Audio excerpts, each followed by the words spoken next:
All right. Good evening, everyone. Good evening. What an amazing crowd we have tonight, a record 260 people. Thank you so much for coming. And I'd like to welcome you to the annual Foreign Press Awards hosted by the Association of Foreign Press Correspondents. I'm Cecil McCarthy. I'm a member of the executive board and the director of the journalism program at Hunter College. It is such a pleasure to gather once again in these historic and welcoming rooms of the National Press Club, a place that has long stood as a symbol of free speech, open dialogue, and journalistic excellence. Tonight we celebrate the achievements of our community of international correspondents working across the United States. Your reporting connects continents, cultures, and audiences. You help the world understand America, and you help America understand the world. We gather to recognize that work, to honor its importance, and to celebrate those who carry it out with dedication, courage, and integrity. We are deeply grateful to all our members that are here this evening.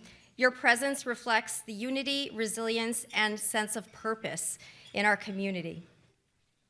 We deeply also extend our heartfelt thanks to our partners and supporters from the private sector, philanthropical foundations, academic institutions, and individual friends, all who stand by our mission year after year. We couldn't do it without you. And because of your support, the association continues to grow stronger, expanding our impact, our programs, and our ability to serve and empower the international press corps in the United States. Tonight is a celebration of all that work that we do together, of the community we've built, and of the journalists whose contributions we are so proud to honor. But it's also a time to acknowledge the very difficult conditions many journalists face just trying to do their job.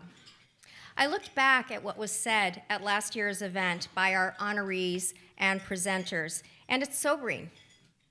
A lot of what we feared is now our reality. We've watched the gutting of funding at public broadcasters and at the Voice of America. We've seen a respected news outlet banned from the White House simply because it refused to rename the Gulf of Mexico. We've seen demands for retractions and payoffs that would never survive a day in court. And those who refuse to settle face defamation lawsuits claiming billions of dollars in damages. We've seen regulatory power weaponized against news outlets and unprecedented Pentagon rules requiring journalists to get their stories pre-approved, all against a backdrop of increasingly dangerous and insulting rhetoric directed at the press. These actions have real consequences, and they can weaken independent journalism here and abroad for years to come. So what can the press do at a moment like this? Over the last year, I keep coming back to Margaret Sullivan, the former New York Times public editor, a longtime Washington Post media critic, and now the voice behind the Substack newsletter American Crisis. Her advice to journalists is blunt. Do not normalize anti-democratic behavior. This is not politics as usual. Reject false equivalence and both sidesism when it distorts the truth. Accuracy is not the same as neutrality. Call out lies without hedging, without euphemisms, and without worrying that it sounds impolite. And sound the alarm when warranted, but do it with context so the public understands how unusual, how dangerous, and how corrosive these attacks on the press really are. And I'll add one more. Take a stand. The New York Times did exactly that today with its lawsuit against the Pentagon's press restrictions. The news organizations that refused to surrender their First Amendment rights in exchange for Pentagon access did exactly that back in October. None of this is easy. The pressure on journalists, on all of you, is immense. But we see you. Your work matters. And tonight I'm reminded how profoundly your work matters. And that's what makes me so proud to be part of an organization that celebrates journalists, defends an independent press, and invests in the next generation of newsroom leaders. Through our scholarships and Foreign Press Awards, we recognize courage, resilience, and an unwavering commitment to the truth. All of you here tonight help support that mission and that message. Press freedom is our freedom. So with that, let's begin this celebration of everything journalism stands for.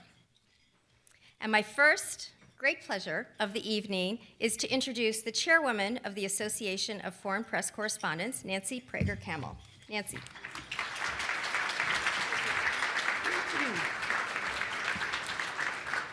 Thank you, Sissel. Always articulate and a pleasure to listen to. I lost my voice, so I'm going to have a little bit lower, but listen.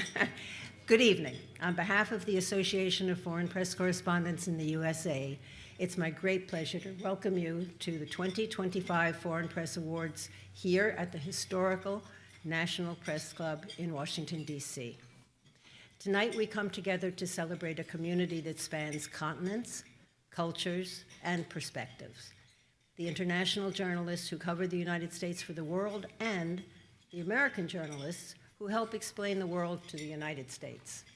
Herculean tasks. We're gathered not only to recognize remarkable individual achievements, but to affirm the values that bind the community together. We do so at a time when those values are being tested. Around the globe, we see increasing pressures on free expression, growing hostility towards the press, and far too often, violence against journalists and media workers in many countries. All they're doing is telling the truth, and this has become a dangerous act. The erosion of democratic norms rarely begins with dramatic gestures. It often starts with small departures from honesty, from transparency, and from accountability. The First Amendment does not belong only to one nation's legal tradition. It has become a universal symbol of the belief that free societies depend on free and independent journalism. When reporters are silenced, intimidated, or killed, it is not just a professional community that suffers. It's the public right to know that is directly under attack. Journalists do not simply cover the news, they bear witness to its history. Their notebooks, their cameras, their recordings, and stories become the record by which the future generations will judge our choices, our failures, and our courage. At the AFPC-USA, we are proud to stand with this community. Through our programs in education, training, support, and outreach, we work to amplify their voices of the foreign correspondents in the United States and to recognize the American journalist whose work deepens global understanding. Our scholarships, our workshops, and our partnerships exist for a simple reason, because we believe that an informed world is a safer, fairer, and more peaceful world. Tonight, we will honor journalists and public figures whose work has strengthened that ideal. People who defend the role of the international press, who make space for rigorous reporting, and who remind us why a free and independent media is essential to every open society. We have much to celebrate this evening. Thank you for being with us. Thank you for your support of this community, and thank you all for all the efforts that you do to uphold these principles of a free press. Please enjoy the evening, our hospitality, and most of all, the extraordinary people that we have gathered to honor here tonight. As you're about to have dinner, I want to introduce one very vital person to this evening, and quite frankly, to the organization, and that's our Executive Director, Thanos Diplomats. He has a few words he wants to share with you. Thanos, please come to the table.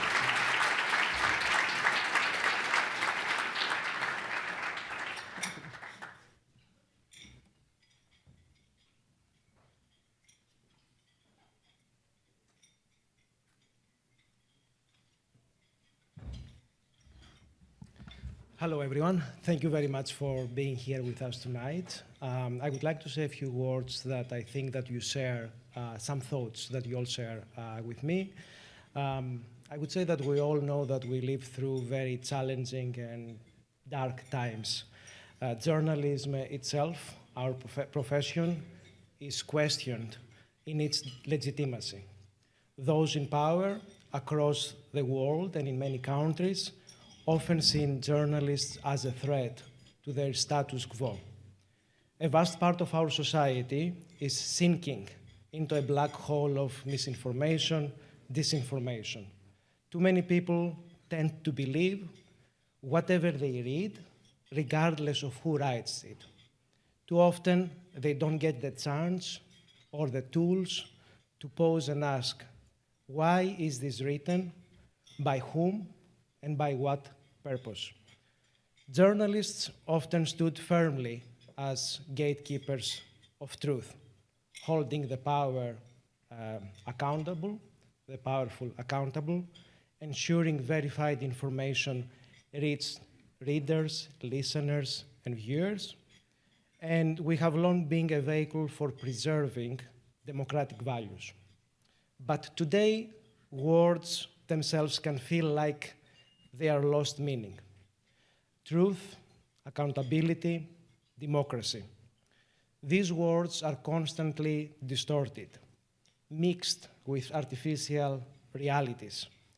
And within this environment, journalists are struggling to find, or rather to reinvent, their role, their mission, and the reason for their existence. Not for ourselves, but for the public, to convince society that journalism remains as essential today as it was in the past, and will remain essential in the future. For all these reasons, gatherings like the one tonight are vital. They remind us that we are not alone, that we have each other, that we can smile at one another, show support, and offer compassion. We are all battling our own struggles, personally and professionally. We share the same worries, the same anxieties about our lives, our families, our careers. Yet, despite everything, life moves forward. And within this cloud environment, we must continue challenging ourselves, staying innovative, exploring, learning, and growing. We should be truly grateful for our community and equally grateful to those among you who are not journalists, but who stand with us as supporters. Your presence here tonight affirms that what we do, what journalists do, matters. It has value, it is appreciated, it is recognized, it is not meaningless. It would be an omission not to acknowledge the important role that journalism organizations play, including our close friends and allies here at the National Press Club. We are honored by their presence, of past presidents of the club, and of course by the current president, my friend Mike Balsamo. Since we are gathered here in your home, Mike, we would be delighted to hear your voice. Would you like to join me on stage? Thank you all for your attention.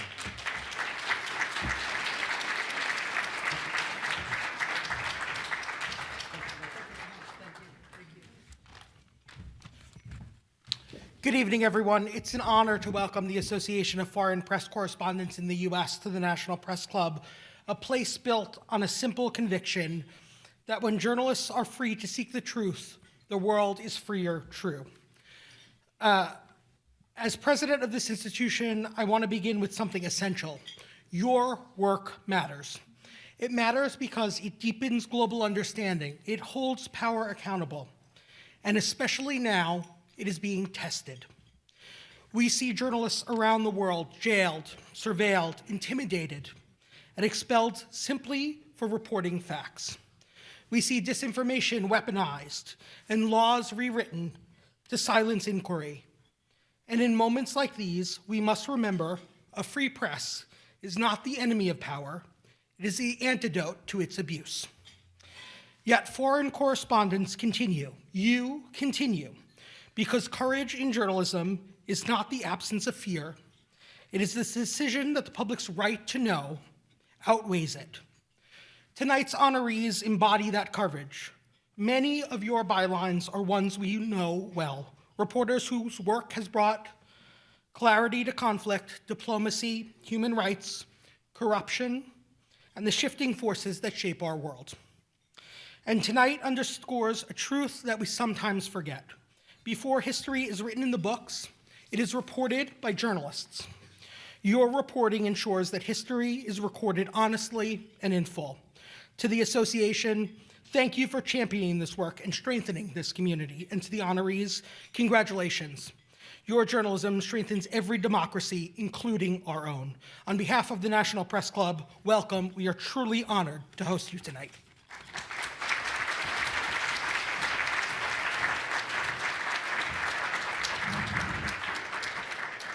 Thank you, Mike. We deeply appreciate your support and our partnership with the National Press Club each year in this beautiful landmark building. Now, each year the association presents a press freedom grant to honor an individual whose work strengthens press freedom, transparency, and the protection of journalists worldwide. It reflects our commitment to supporting those who stand for the right to report freely without intimidation. And it is now my pleasure to invite our Vice President and my dear friend, Bob Rowley, to present the Press Freedom Grant. Bob.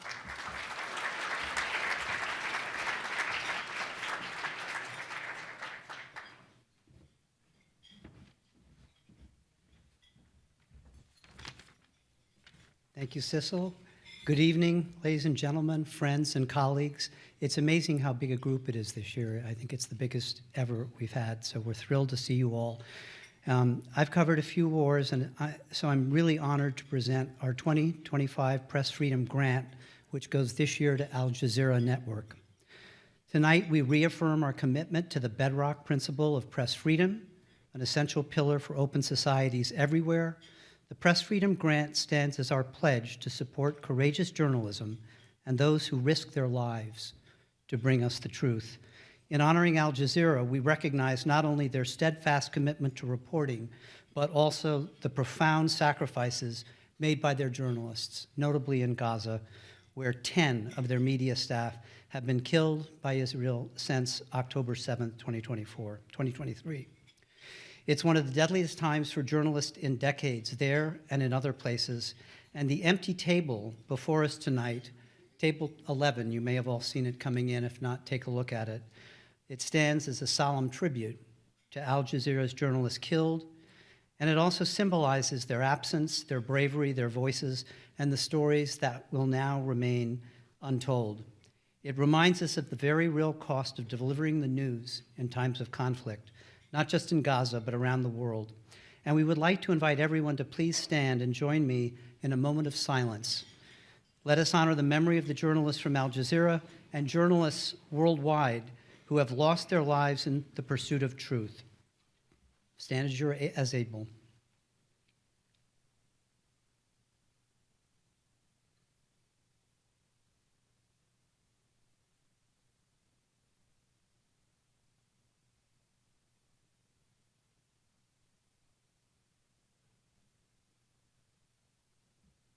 Okay, thank you.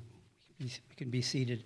Please look at Table 11 if you haven't before you leave. And again, thank you all. We're not alone in this mission. We're deeply grateful to our partners from the private sector, institutions and foundations who stand with us as steadfast allies in defending press freedom and supporting those who carry its torch forward, often in harm's way. So thank you. It's now my honor to invite Al Jazeera's Washington Bureau Chief, Abdurrahim Fukara, to the podium to accept the Press Freedom Grant on behalf of Al Jazeera. Mr. Fukara.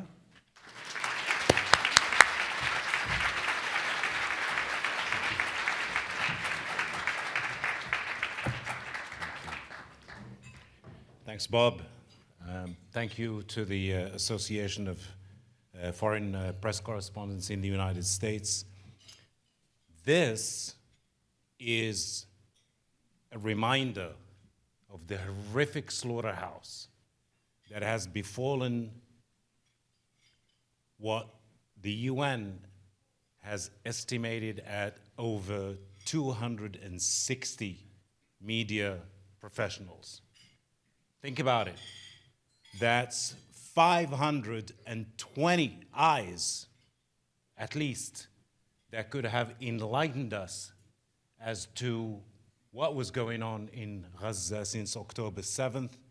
Those 520 eyes are lost. Now, Bob mentioned table number 11, and I'd just like to add that a visual personification of that horrific slaughterhouse, you can see them at table 11. 10 Al Jazeera journalists who were killed in Gaza.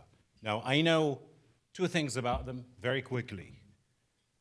I know that many of them, as you'll see, some of them were born as late as 1996, kids.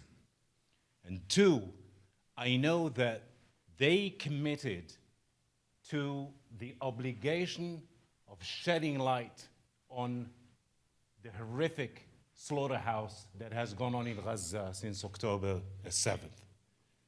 And allow me to add a couple of things before I sit down again. This event, to me, is a reminder, another reminder, that journalists worldwide, we need to understand that in the old days, the calamities of journalists were associated with Africa, Latin America, Asia. But as we've heard already this evening, that calamity has become universal, including in the West. So when the Arab world, for example, talks about what happened, the correspondents of Al Jazeera called in Gaza, we should also, in the Arab world, talk about the ostentatices of the journalist community, and vice versa. You guys, you cannot forget the visual personification of the horrific slaughterhouse that has befallen journalists, 10 of them my colleagues, during the war in Gaza. And just to conclude, two things that I think we need to do. One of them is about the past. When we talk about the past, we talk about impunity. We need to have accountability for those who kill journalists anywhere in the world. And the second dimension is the future. We need to do everything we can to make sure that journalists are not killed in the same way that over 260 of our colleagues have been slaughtered in Gaza since October 7th. Bob, thank you very much. Thank you again to the Association. Thank you very much. Really appreciate it. It's a great honor. Thank you.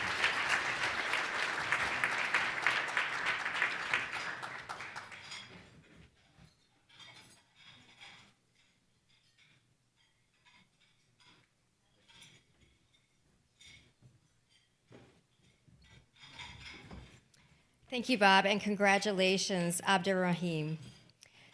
The Press Freedom Grant holds profound meaning, especially at a time when journalists around the world are at risk and too often lose their lives in the line of duty.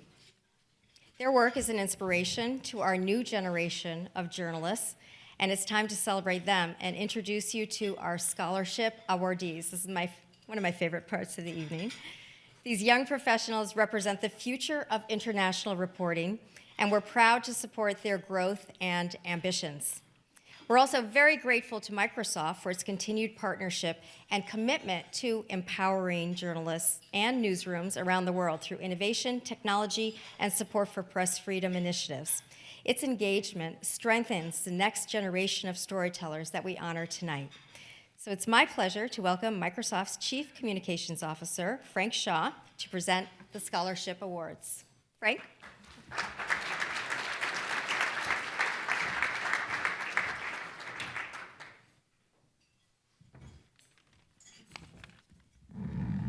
Good evening, and it's an honor to join you at the Foreign Press Awards Gala, celebrating the courage and excellence that define journalism and its vital role in protecting democracy.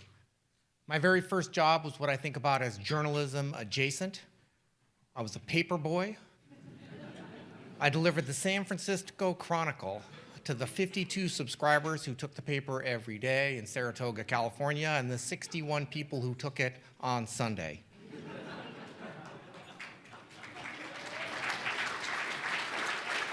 I would get up every morning and I would have to fold the paper, and being somebody who could not do one thing at a time, which is a trait I continue to this day, I would fold the paper and I would read it. I would read the Sporting Green, I would read the comics, I would read Herb Cain, I would read the national news, and there was something about that ink that just got into my blood, and from that day forward, everywhere I have lived, I've subscribed to at least one local and one national paper. Later, as I joined the Marines and I was deployed on a boat with nothing to do, I discovered that while there was nothing to do on the boat, they had huge stacks of old magazines, to include New Yorkers. And I discovered the joys of long-form journalism and what it told about the world that was enduring because they were old magazines, but they were still super interesting. This is one of the reasons I've never bought into the everything is fake news narrative.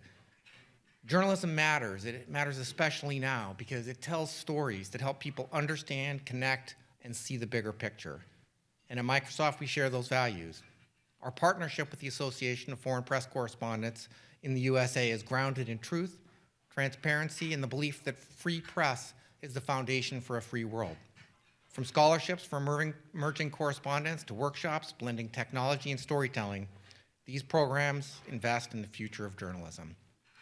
Tonight, as we honor extraordinary journalists, we are also looking ahead. The challenges, the economic pressures, digital threats are real, but so are the opportunities. And we're committed to helping newsrooms thrive, protecting journalism from cyber threats, and ensuring truth continues to shine through. That's why I'm thrilled to present the 2025 Scholarship Awards to 3 talented international correspondents. Congratulations, and thank you for the work that you do. Our first scholarship recipient is Sofia Toma Cruz.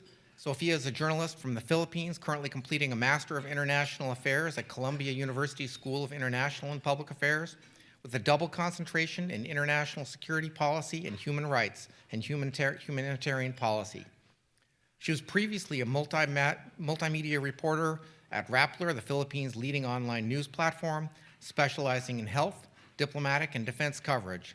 Her reporting included stories on the U.S.-Philippine relations, China, the South China Sea dispute, and the COVID-19 pandemic. As a freelance journalist, her work has appeared in the Washington Post and Channel News Asia. She was also a fact checker for Some People Need Killing, a nonfiction book on President Rodrigo Duterte's drug war, named among the best books of 2023 by the New York Times, the New Yorker, and The Economist. Congratulations, Sofia. Please join me on stage to receive your award.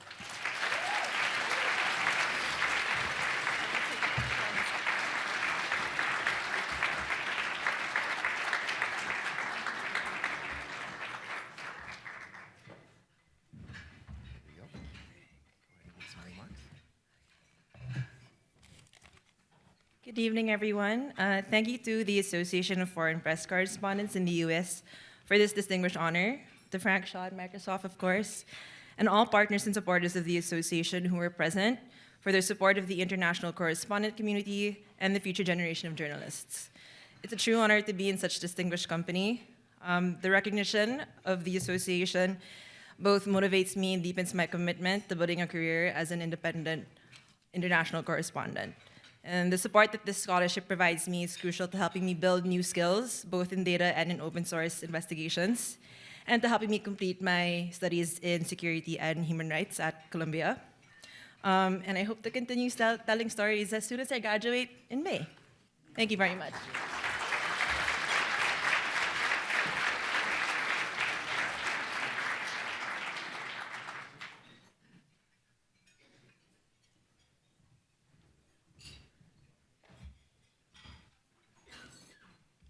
Next up, we have Sofia Kodieva. Sofia is a multidisciplinary creator whose work explores cultural memory, political imagination, and queer experiences. With an academic background in Ukraine and Fulbright research in the US, Sofia works across documentary, photography, writing, and multimedia exhibitions. Their projects examine how media reveal and challenge structures of power and personal narratives. Their work has appeared in the Financial Times, various books and exhibitions in Finland, Sweden, and the US.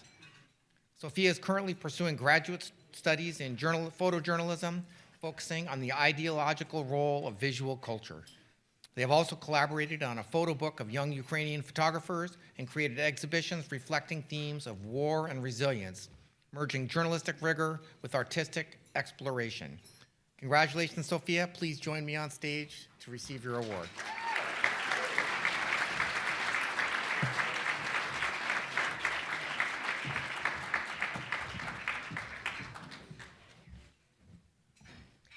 Thank you to the Association of Foreign Press Correspondents in the USA for this honor.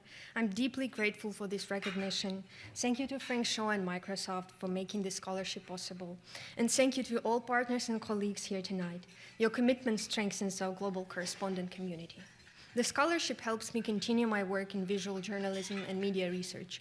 Understanding war, propaganda, and information systems is essential today.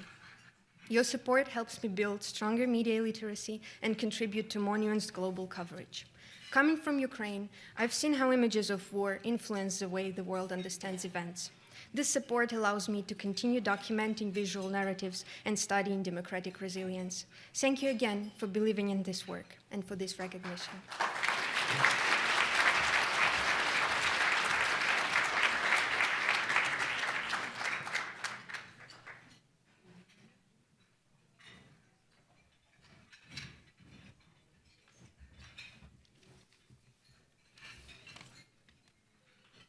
Finally, we have Ava Hu. Ava is a bilingual reporter specializing in data-driven and international reporting. She has covered immigration, higher education, and public records with work published in The Guardian, The Houston Chronicle, ASAM News, Intium Media, and Capital in Maine. She is currently pursuing a master's degree in data reporting at the University of California, Berkeley. Congratulations, Ava. Please join me on stage to receive your award.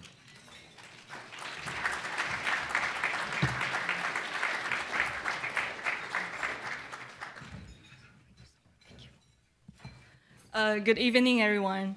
Thank you to the AFPC-USA for this honor, and my sincere thanks to Frank Shaw and Microsoft and everyone here to support this international community of journalists and those coming next.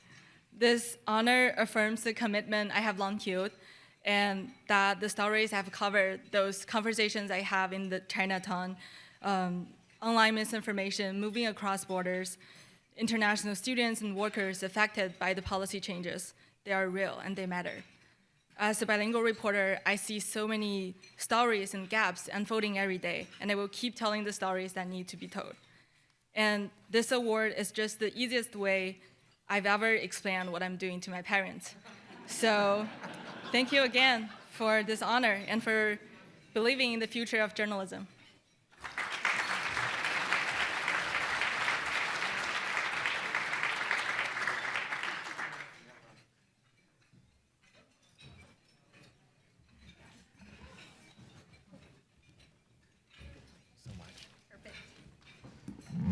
Thank you, Frank. And congratulations to all our scholarship winners who truly represent the future of our professions. Let's give them a round of applause. Your dedication and passion remind us why the work of international journalism continues to matter so deeply. I know that everyone is very excited about these next awards, the Prizes of Excellence. These awards honor distinguished journalists for reporting that stands out for its rigor, courage, and impact. These awards recognize not only journalistic excellence, but also the courage and commitment that define the very best of our profession. And it is my pleasure to welcome Orla O'Brien, the Global Head of Public Relations at S&P Global, to present the first award. Orla.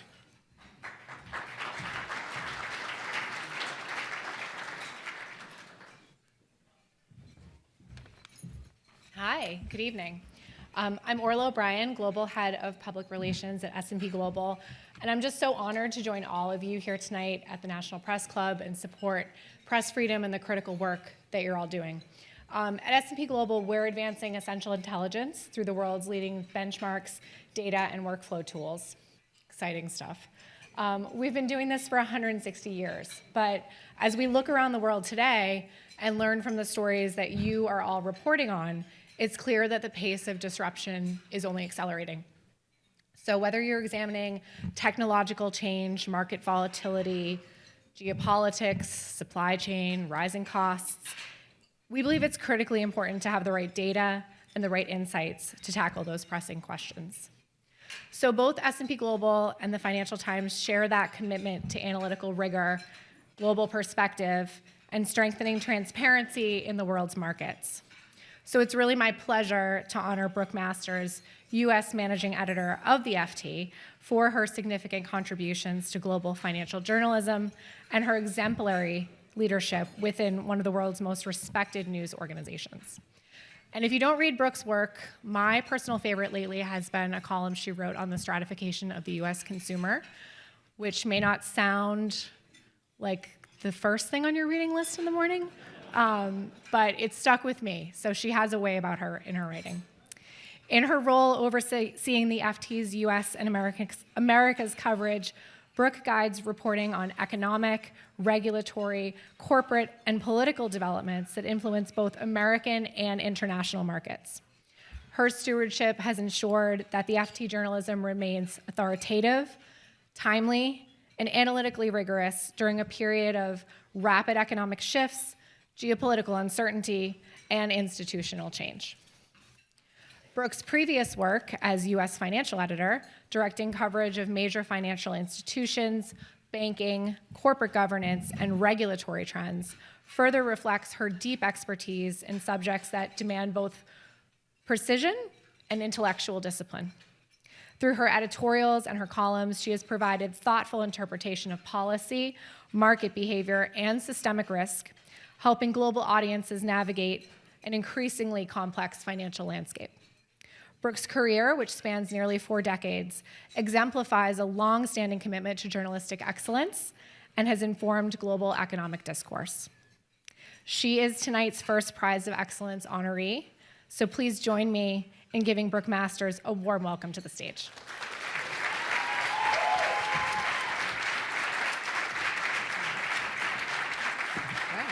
Thank you. Thank you very much to the Association of Foreign Press Correspondents for this honor. It means a lot, especially coming from an organization that champions international reporting and the people who make it happen.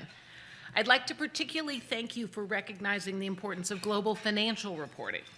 The best business stories go beyond deal announcements and market milestones to explore their impact on people, communities, and the broader economy.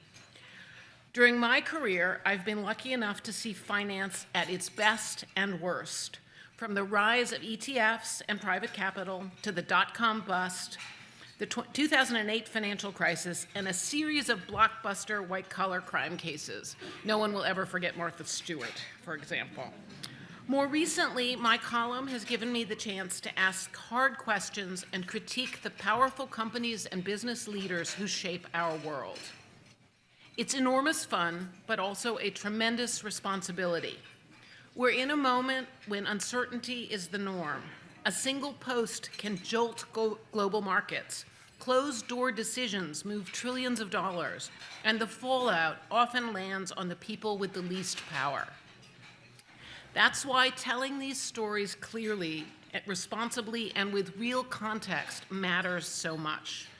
Cutting through the noise and holding powerful institutions to account is the whole point of what we do. Like everyone here, I don't do it alone. I'm lucky to work with fantastic FT colleagues around the world, from London to Hong Kong and beyond, people who understand how the business world shifts and help us make sense of what will come next. I specifically want to shout out to the FT's brilliant US news team for providing smart, globally relevant coverage that is the envy of many news organizations that are much larger than we are. I'm also grateful to all of the editors who've supported my career in journalism over the last 3+ decades, including the late Ben Bradley and Doug Fever, who gave me my first job at the Washington Post, FT editors Lionel Barber and Rula Halaf, and dozens of others who tested my sourcing and sharpened my prose. And of course, I need to thank my husband, 2 kids, and extended family. They gave me the space to chase the stories that matter, even when it meant that dinner was late or even burnt.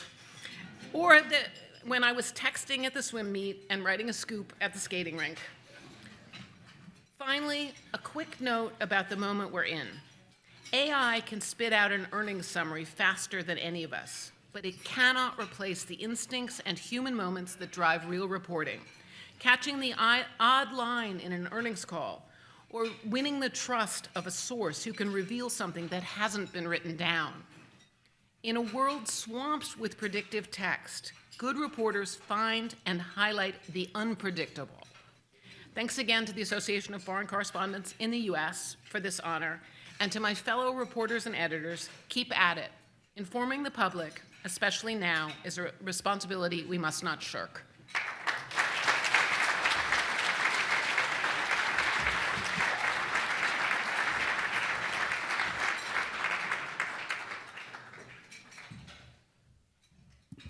Thank you, Brooke, and congratulations once again. We now continue with our prizes of excellence by recognizing another valued partner of the association. We're so grateful for the support of Delta Airlines, whose longstanding commitment to global connectivity mirrors actually the very mission of international journalism, bringing people, stories, and perspectives together across borders. It's my pleasure to introduce you to Gina Pesca-Laughlin, the Vice President of Global Communications at Delta Airlines, to present the next prize of excellence.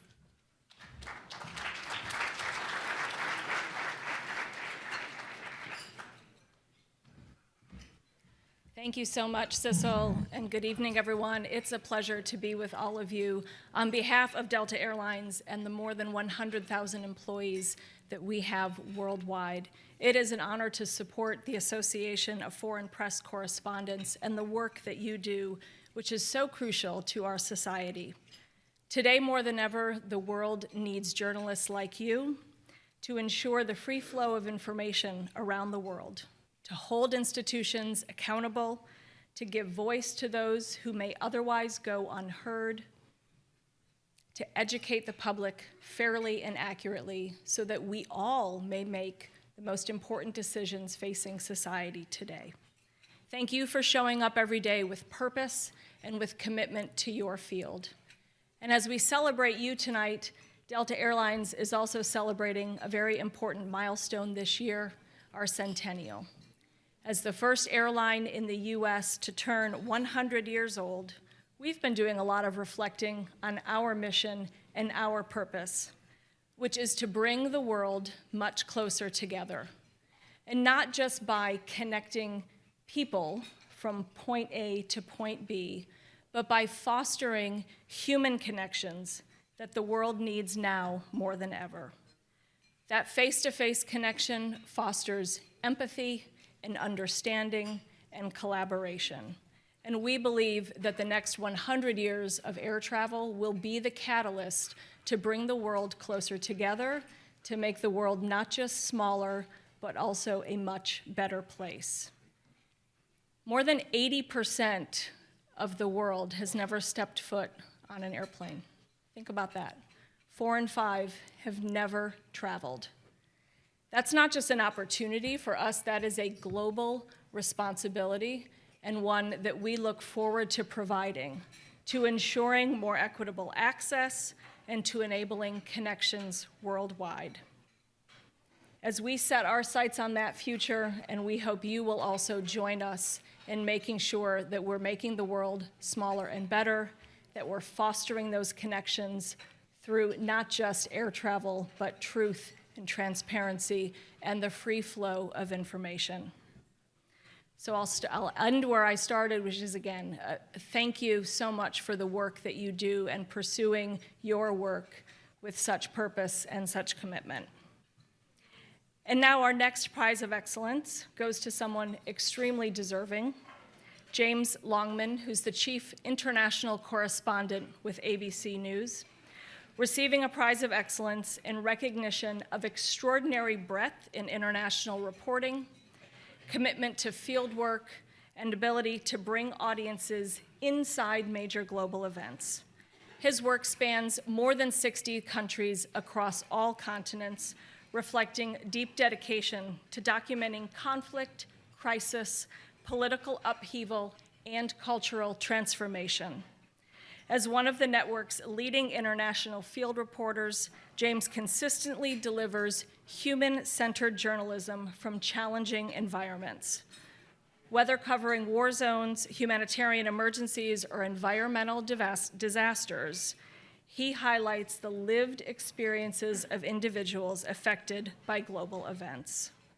Through clarity, empathy, and narrative skill, James strengthens global awareness and reaffirms the essential role of on-the-ground reporting. Please join me in congratulating and welcoming James Longman.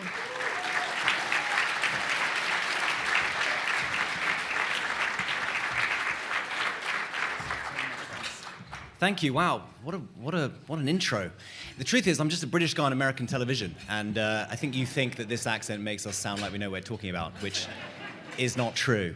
I was 23 when I started this job, not at ABC. I was a young I didn't know what I was doing. I was a freelancer inside Syria, and I was writing for the newspapers, and the first story I ever did as a journalist was there was a protest in a small town in Syria, if you remember at the beginning of the protest movement, against Assad, and I went to meet a man whose son had been killed.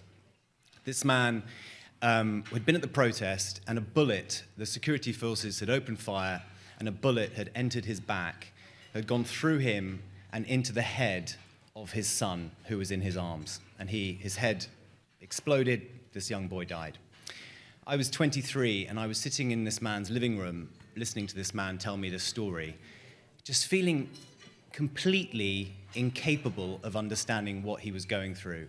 I just felt the sheer kind of complete futility of this job, which I know so many of you feel. You go to parts of the world where horrible things are happening, and you think, what possible difference is this going to make? Why am I going to re-traumatize this poor guy telling me this horrible story? But I did learn one thing, which is that, and again, I think it's something that maybe you can empathize with, I felt comfortable with his sadness. I don't know why, but I did.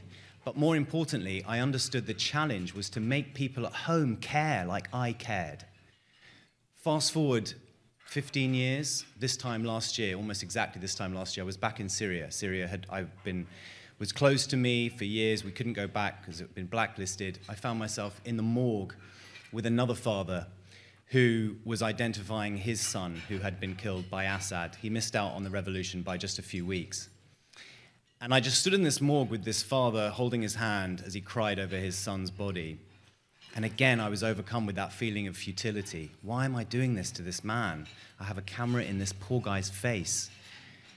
But again, it was that sense that I've just got to make people care. And we live in a world which is increasingly uncaring, unthinking.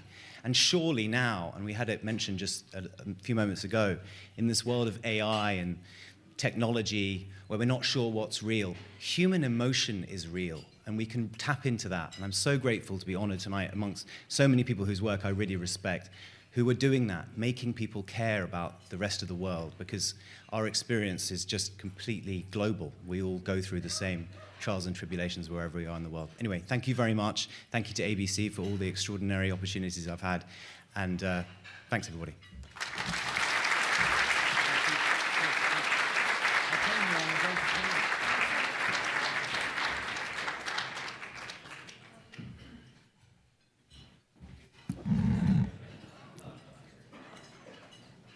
Congratulations. Thank you, James, and congratulations once again, and thank you for making people care. We now have another prize of excellence and another important partner whose support strengthens our work and amplifies the impact of international journalism. We're especially grateful to the Knight Foundation, whose longstanding commitment to press freedom and journalistic excellence has empowered our community and the work that we celebrate tonight. It's my pleasure to welcome Allison Bromley, Director of Public Investment, to present the next prize of excellence. Allison.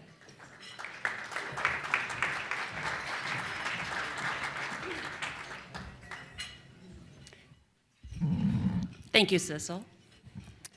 I'm so pleased to be here tonight representing Knight Foundation as we honor this extraordinary group of international correspondents who uphold the values of a free and independent press all around the world. Thank you. Thank you to the Association of Foreign Press Correspondents in the United States for your commitment to journalists and the free press. For 75 years, Knight Foundation has also championed journalists, a free press, and the essential role that reliable news and information play in service of healthy and thriving communities, even as the news business is transforming all around us. One of the people we're honoring tonight has been at the forefront of this evolving ecosystem. I had the pleasure of chatting during the reception with our honoree. Tim Stenovec has risen through the ranks of digital news and is the current co-host of Bloomberg Business Week Daily on Bloomberg TV and Bloomberg Radio, and Bloomberg Crypto on Bloomberg TV. Tim started his career as a reporter at the Huffington Post, served as an editor at Business Insider, and was an anchor at Cheddar before joining Bloomberg. Today, he helps global audiences make sense of complex, emerging financial and technology issues. It's no exaggeration to say that Tim's dedication to independent, fact-based journalism helps strengthen a foundational pillar of civic health, as it's been mentioned many times today, that the ability for citizens to engage in effective and informed community decision-making. Tim, I'm proud to invite you to the stage and present you with this 2025 Prize of Excellence Award. Congratulations to you and to all of tonight's honorees. Thank you so much for the important work you do every day.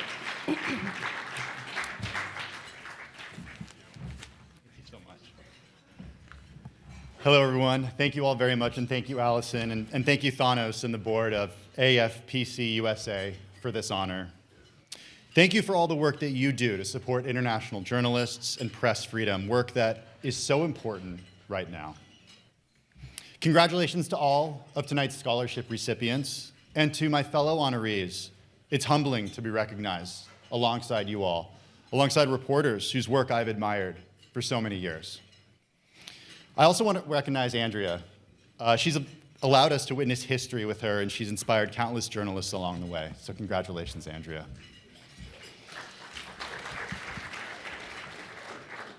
The late, great David Carr once described journalism as a grand, grand caper that beats working.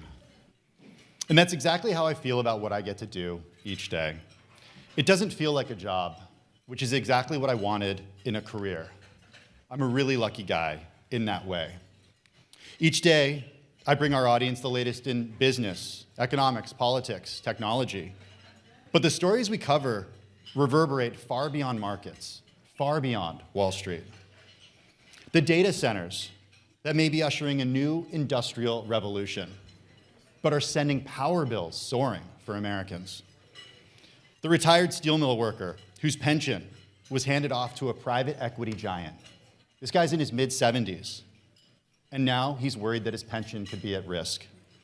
A reset of US industrial policy that makes Americans, people in this room, owners of publicly traded companies. These stories come to life thanks to Bloomberg's global newsroom of more than 3,000 journalists in more than 100 bureaus around the world, a team led by our editor-in-chief, John Micklethwaite. I'm so grateful to work with all of them. I'm up here accepting this award, but I'm really here representing my team. I'm grateful to my co-host, Carol Masser, who is the best co-anchor out there, and our producers, Aria Lagami and Talia Torella. We're a small but mighty team. I'm also grateful to Bloomberg TV and radio leadership, Colin Tipton, Anthony Mancini, and David Merritt. They give us the tools and the guidance to be successful. Finally, a big thank you to my family. My wife, Rebecca, is here tonight, as is my sister, my brother, my parents, some good friends as well. Many people traveled thousands of miles to be here. I'm so grateful to them. Their love and support means everything to me, and I love you guys.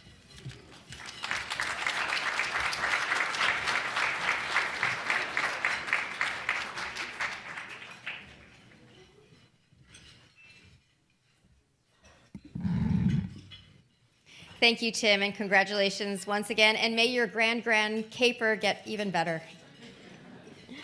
Our next prize of excellence will be given by Toyota North America, who has been a consistent supporter of the international press community, and we are grateful for its engagement and commitment to strengthening the work of journalists across the country. It's my pleasure to welcome Zachary Reed, the Senior Manager of Communications at Toyota North America, to present the next awards.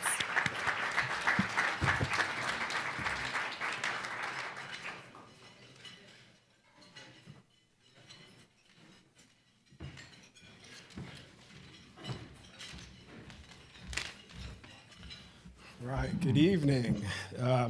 So good to see everyone. Thank you, Thanos. Thank you, the association, for having us again this year. Truly humbled to be in a room filled with such accomplished professionals. And it's incredible to look out and see everyone in this room, watching everyone have drinks before.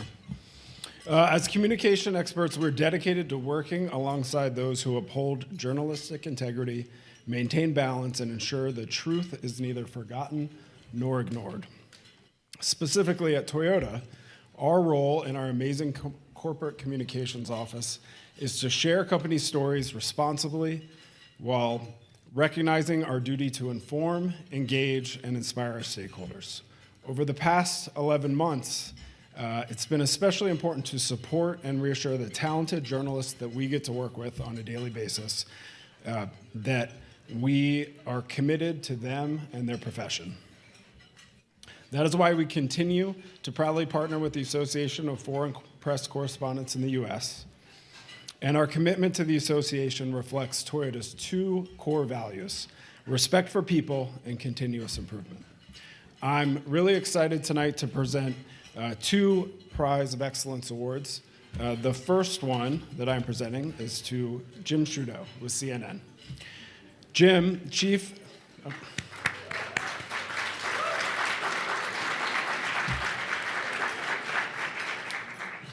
the Chief National Security Analyst for CNN and anchor of The Brief, is awarded the Prize of Excellence for his distinguished contributions to national security and international affairs reporting. His work plays a critical role in helping audiences interpret intelligence issues, geopolitical competition, military strategy, and global security challenges that increasingly shape world events. Drawing from decades of experience as a foreign correspondent, Jim brings deep understanding of diplomatic, policy, and strategic frameworks to his reporting. He translates complex national security developments, often technical or opaque, into accessible, fact-based analysis for both policymakers and the public. With accuracy, integrity, and commitment to responsible explanation, Jim advances informed public discourse on war, cybersecurity, emerging threats, and U.S. foreign policy. I'm pleased to welcome Jim up to the stage to accept the award. Thanks very much.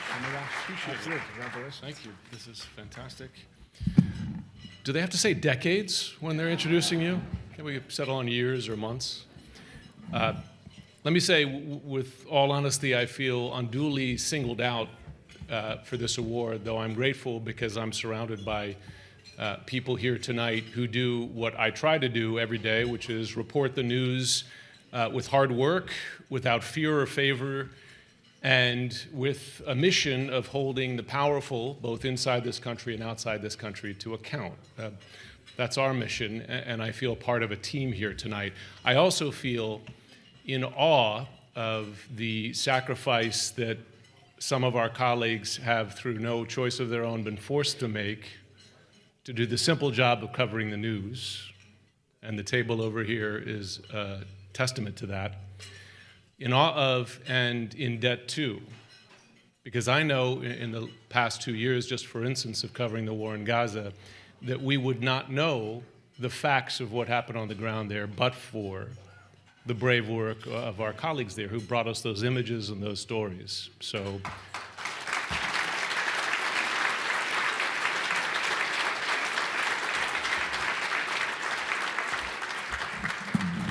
I spoke last year introducing another awardee, and I said at the time that it has been disheartening for me as someone who spent most of my career, decades, overseas and in countries where there is no press freedom, spent a lot of time living and working in China, a lot of time reporting in Russia and other countries, to see some of those tactics of pressuring the news mimicked in my own country. And not just against news organizations, but against individuals. And there are people in this room who've been targeted by pressure and enemies lists, etc. That's disheartening. But what is heartening is what I witness every day, which is that the important work of journalism, and sometimes the brave work of journalism, is still being done. And just a few examples where we can feel confident that our institutions are not crumbling, as we have witnessed other institutions crumble in the face of this kind of pressure. Just this week, not just water cooler conversation, but testimony on the Hill was driven by reports about the circumstances of a deadly boat strike in the Caribbean. Last week, it was revelations of conversations between American negotiators and their Russian counterparts, which didn't just drive water cooler conversation, right, but drove the reactions of diplomats and perhaps influenced the course of those negotiations. There are more examples that I could list in the 3 minutes I have tonight, but if you look at the Epstein files, many of those things were revealed by good reporting. And that gives me confidence, and it also gives me gratitude to be a member of this group. One more note of hope, if I can, because we need it, is when I see the young journalists who are honored here, my heart swells because, boy, they're smart and committed.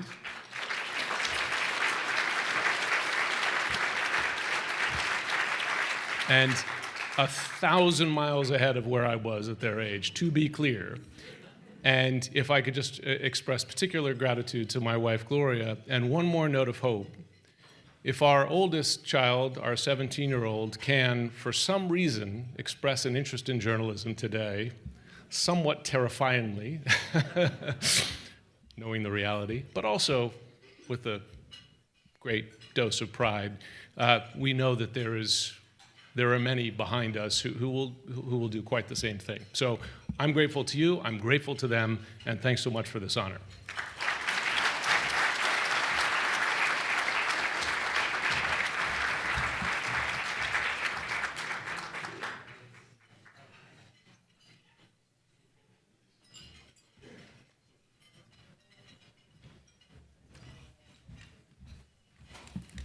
All right, I get to present another.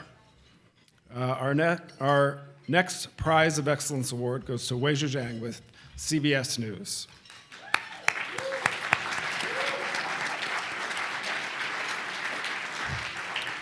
Weijia, senior White House correspondent for CBS News and president of the White House Correspondents Association, is recognized for her exemplary work in political journalism and her leadership within the Washington Press Corps. Based in D.C., she covers the U.S. presidency with rigor and depth for all CBS news broadcasts and platforms, including CBS Evening News, CBS Mornings, and the CBS News 24/7, the network's streaming service.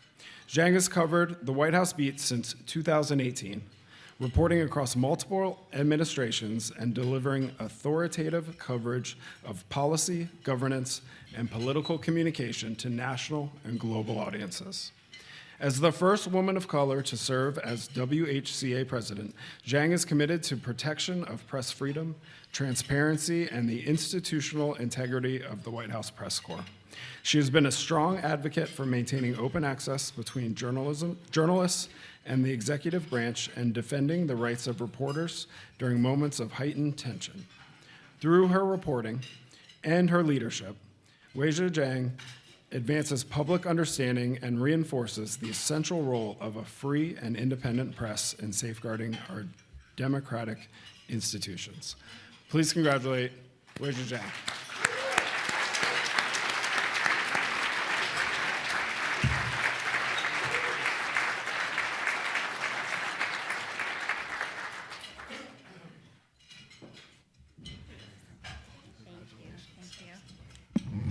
Hi, everyone. Every day, at some point throughout the day, I think to myself, how did this happen? And how did I get here? And today is no exception. And it's such an honor to be here with all of you tonight. So I was born in Xiamen, China, and I came to this country when I was 2 years old. And one of my most vivid memories was watching my mother's face light up anytime she saw a Chinese newspaper.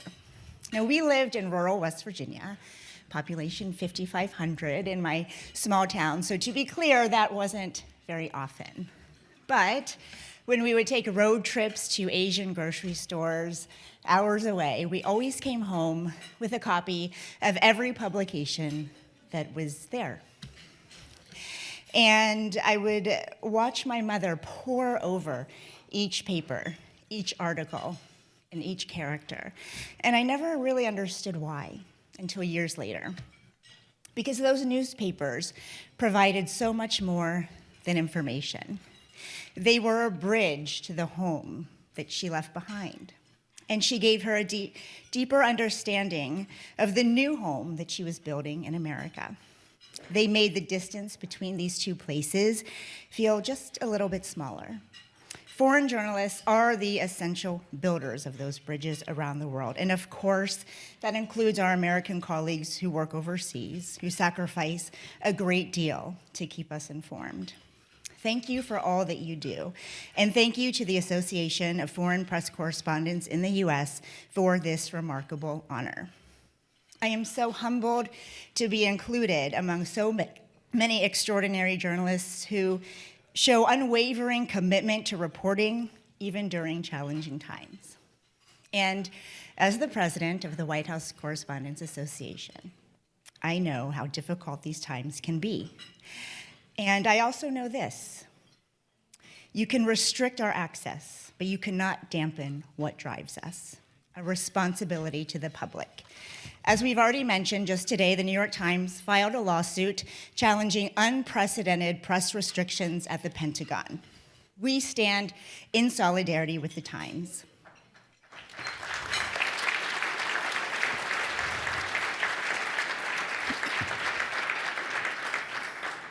Independent reporting on the US military and its civilian leadership is vital to service members, veterans, their families, and to all Americans who deserve to know how their government operates.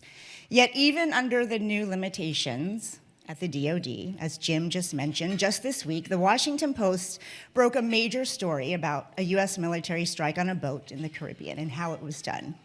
In other words, challenge accepted. As we celebrate tonight, I want to thank my CBS News family for being here, because none of us achieves excellence alone. So to the Washington Bureau leadership, thank you for always pushing us and for having our backs. To my producers, past and present, thank you for putting up with me. And thank you for going above and beyond every single day. I am endlessly grateful to you. And finally, a word to the journalism students who are among us and with us tonight. Aspiring reporters often ask me, what can I do to succeed in this business? And if I could just say one thing, it's to stay curious about everything and ask questions about everything and never be satisfied with the first answer. It's that curiosity that will help all of us understand this extraordinary world a little bit better, as we all try to make it feel a little bit smaller. Thank you so much.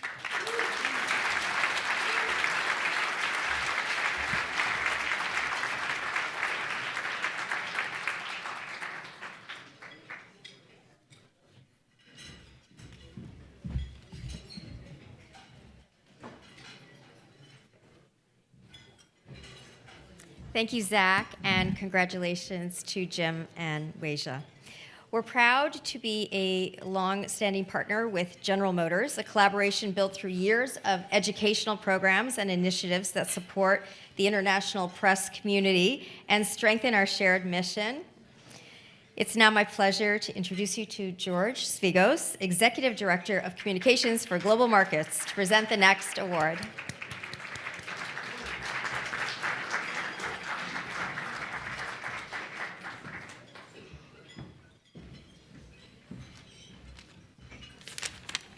Well, as far as corporate speaking gigs go, speaking to a room full of accomplished journalists and writers is about as intimidating as it gets. So I'm not going to promise excellence, but I will promise brevity with my remarks today.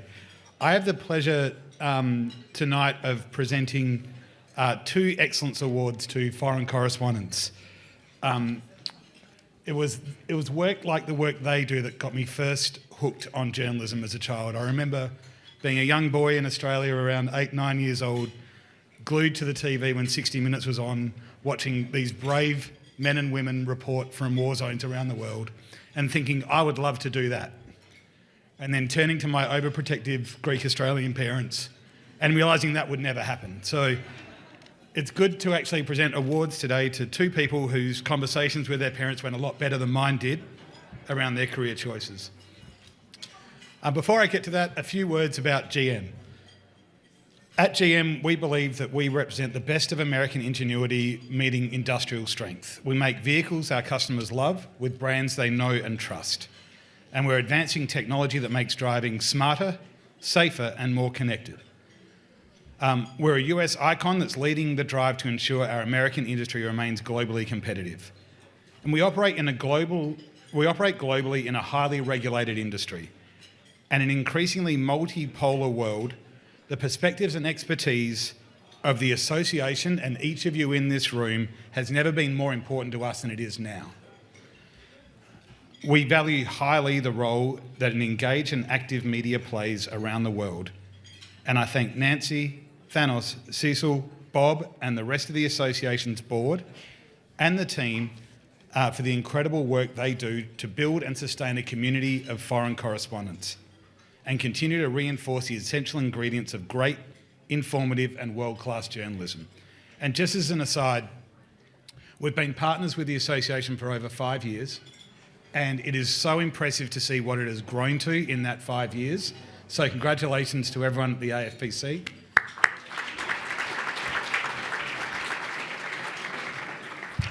Now with that, it's my honour to present these 2 prizes of excellence to 2 highly accomplished foreign correspondents.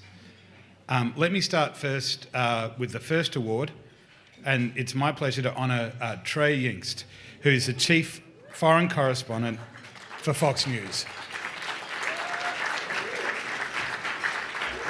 Trey started his career as a founder, setting up a company, News to Share, and then has since moved through his career with a golden thread running through of courageous frontline reporting and exceptional commitment to documenting major global conflicts in real time.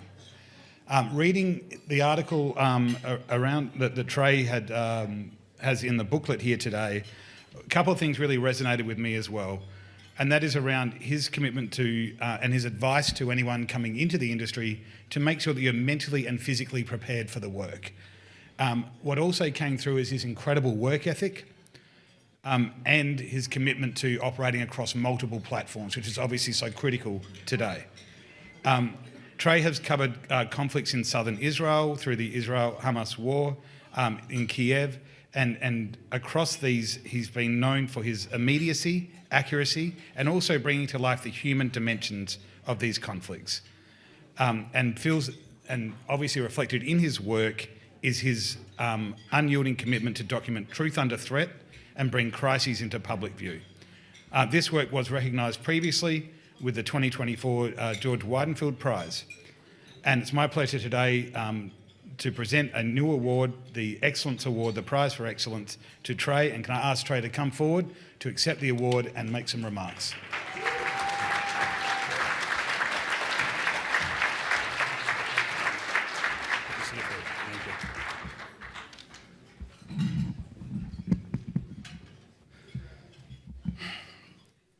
Good evening, everyone. I'd like to begin by saying thank you to the Association of Foreign Press Correspondents for this incredible honor. I'd also like to recognize the Murdoch family and the Fox executive team for making our coverage possible, including Suzanne Scott, Jay Wallace, Greg Heeden, Tom Lowell, and of course Lauren Pedersen, Irina Briganti, Kim Rosenberg, and Thomas Ferrero, who are here tonight and late to our company Christmas party to attend this award. Finally, to my father, you believed in me when everyone else told me this wasn't possible. when I was 19 years old with a camera that I bought off of Amazon, a YouTube page that no one watched, and a press pass that I printed out at our campus library, you supported this dream. Over the past several years, we have reported across the globe, covering history as it unfolds. From Afghanistan, after the Taliban takeover, from Ukraine the night the Russians launched their invasion, from Syria after the fall of the Assad regime, and from southern Israel on the morning of October 7th. To be a foreign correspondent is to be a witness, to be a clear voice in a world that is often marred by violence and misinformation. Our work and responsibility should not be taken lightly. But I stand before you tonight not to speak about my achievements, but rather to tell you about the humans that I've met along the way, and about the brave journalists who are risking their lives to tell the realities around them. So let me begin by acknowledging the fearless and tenacious Palestinian journalists in Gaza, who do not have the luxury we are afforded to simply leave when the story becomes too dangerous. May we not forget their sacrifice and contributions to our industry.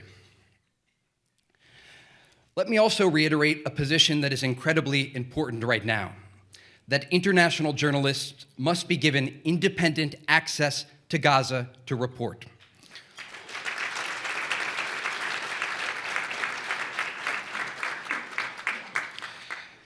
This work does not feel like a job to me, but rather a mission and a purpose to go to the places that others won't go in order to tell the stories that otherwise wouldn't be told.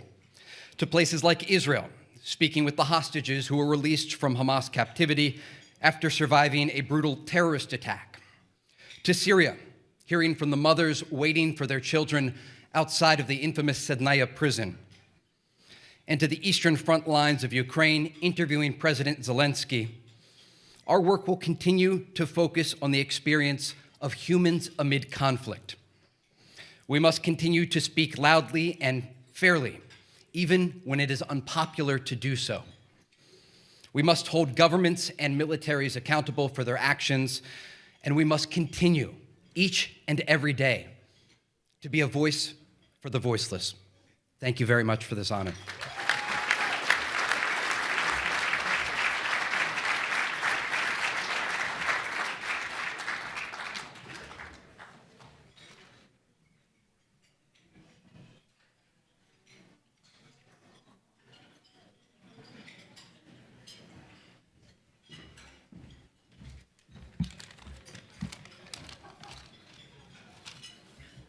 For our next award, it's my pleasure to recognize Yaroslav Trofimov from the Wall Street Journal.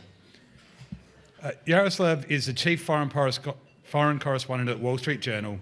His extraordinary achievements in foreign reporting, geopolitical analysis, and narrative journalism. Over 20 years with the Journal, he has reported from some of the world's most consequential regions, including Ukraine and Afghanistan during the Taliban takeover. He started his career at Wall Street Journal in Rome, covering Southern Europe, and has reported all over the world. And he's been recognised with awards for coverage of India as well, especially the Mumbai terror attacks. His work has also been recognised with Yaroslav being a finalist twice in the Pulitzer Prize, as well as receiving a National Press Club Award for political analysis. Yaroslav's reporting is characterised by historical depth, literary quality, and weaving in the macro forces shaping conflict and change. It's my pleasure to welcome to the stage Yaroslav to accept his prize of excellence and to share his remarks. Yes.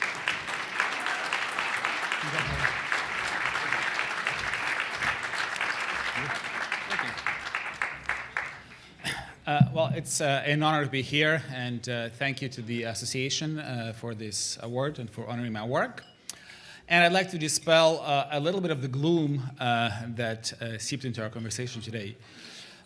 Yes, it is true that we're living in extraordinary times, a time when some of the basic principles such as democracy, freedom of speech, international law are increasingly under assault around the world, and not just among the usual suspects. It's also true that our profession is undergoing dramatic changes when more and more people are gaining the news from algorithms that are sometimes maliciously manipulated for political reasons. But I think this also means that our profession is more relevant than ever before. I think this means that the work that we do actually is needed by more people than ever before. And I think we see it among our readers at the Wall Street Journal. I think many other news organizations are having the same experience, because the value of old school, unbiased reporting that involves going to see what is happening with your own eyes, reporting at the far ends of the world, but also, in your own hometown. I think it's never been more valuable than now, never been more influential than now. And previous speakers have mentioned all these examples of real change that is being affected here. I could, also from my experience, tell how stories that we have done in Ukraine, in Afghanistan, have also caused real change, either to the people that we write about or in the general attitude of governments, of societies to these conflicts. And yes, it's true that sometimes it seems like a thankless job, but actually it does matter. And not to keep it too long, I'd like to really thank my employer, who has employed me since the last millennium, since 1999, and has allowed me to go around the world and bring all this journalism, the Wall Street Journal, and a newspaper that is courageous today and that is committed more than ever before to these fundamental principles. Thank you to the association for this honor, and thank you.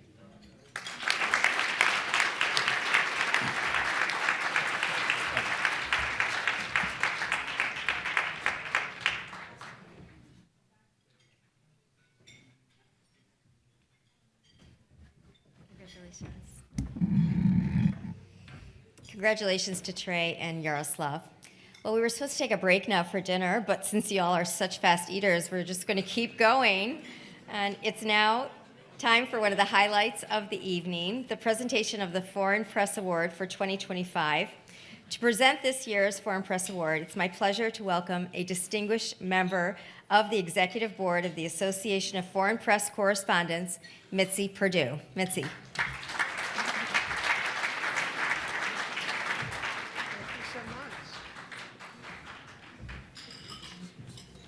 Ladies and gentlemen, I have a theory.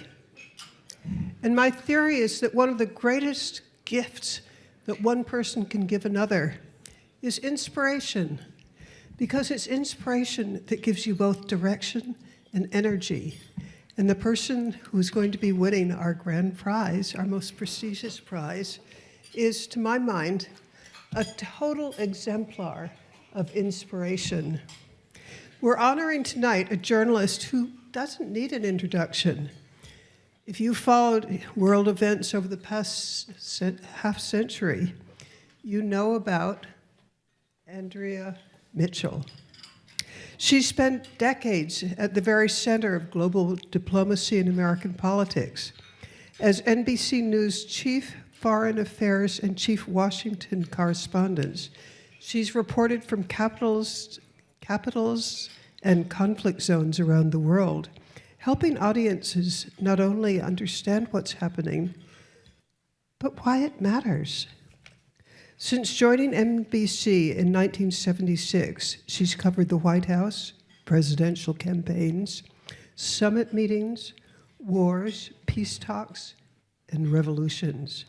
She's interviewed presidents, prime ministers, foreign ministers, dissidents, and ordinary citizens caught in extraordinary events.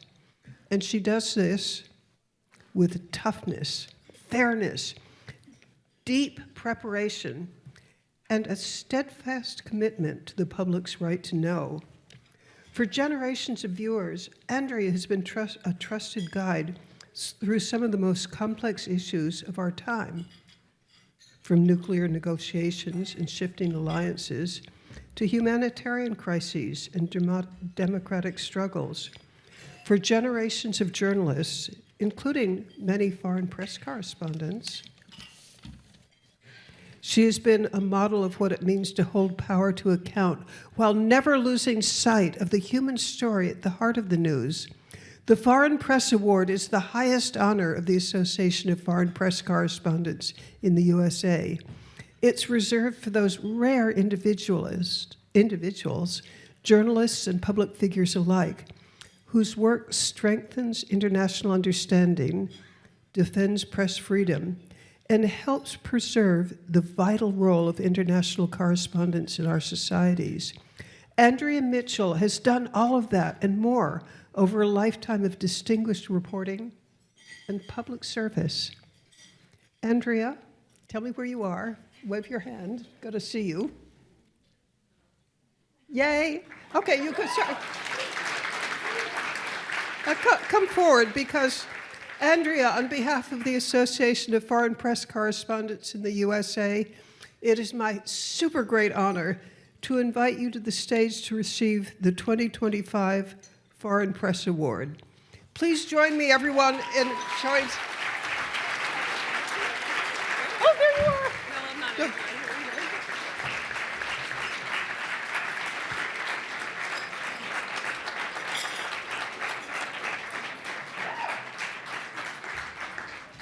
Andrea, congratulations. Thank you so much. Oh, that's beautiful. And it's heavy. And it's heavy. Thank you.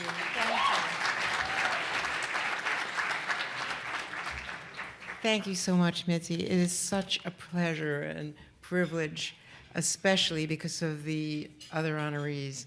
To be in this group is incredibly meaningful to me, and to honor those who are not here at table 11, and to thank our own NBC colleagues, our Palestinian, our Gazan colleagues who have been our eyes and ears and brains throughout this incredible tragedy that afflicts both sides, and all of our colleagues in Ukraine and around the world doing the hard work, but mostly to all of you who do it here and overseas, and to our colleagues who have not survived these horrors and who continue to fight the good fight.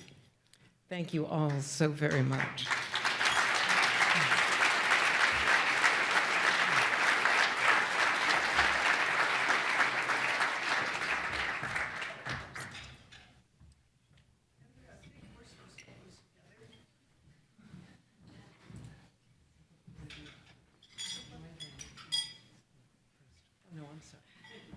I got it wrong. For the great photograph. Of course.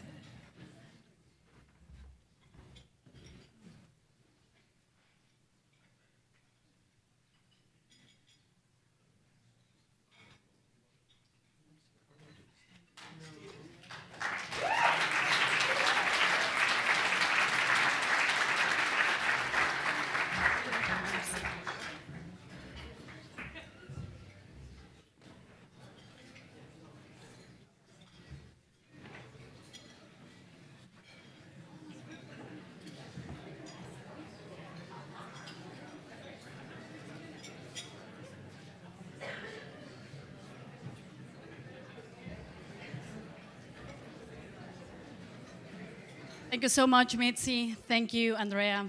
Thank you for those incredible remarks. And it is truly an opportunity and a pleasure for me to speak with you tonight. You are an institution in journalism, not only in the States, but internationally. I'm Mexican, and I knew about you since I was there in my country. So I'm very, very happy to be with you tonight, and thank you again. Well, thank you, and it's wonderful to be with you. And I know your president is going to be here tomorrow.